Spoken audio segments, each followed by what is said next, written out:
Suluku kujong syagar lulupang pisot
yêu lúa nên nhớ cho nhìn chúa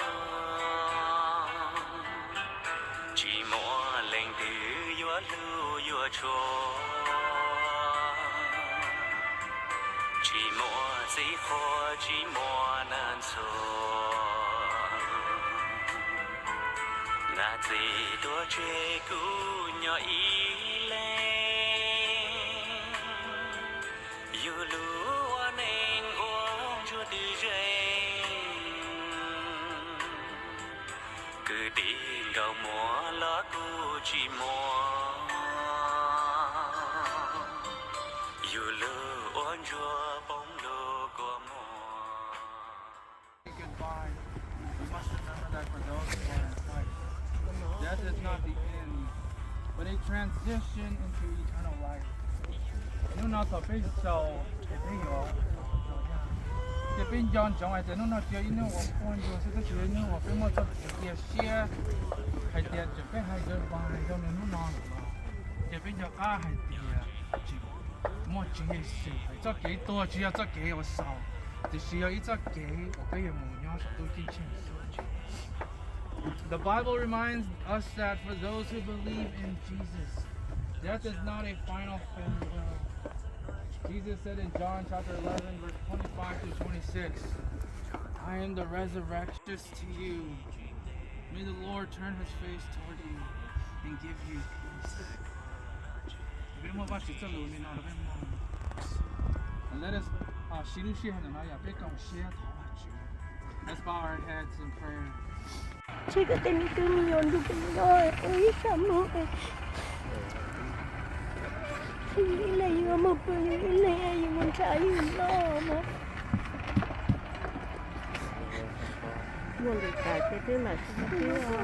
Ya hemos modo que me trabajo como ya y yo.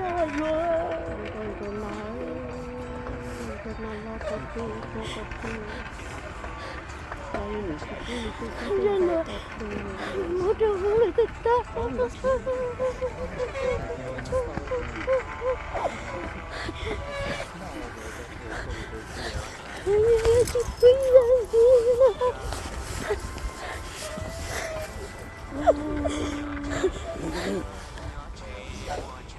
Hai mong số con em mà.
nhọt lại lùa trong nhó bùa luồn ràng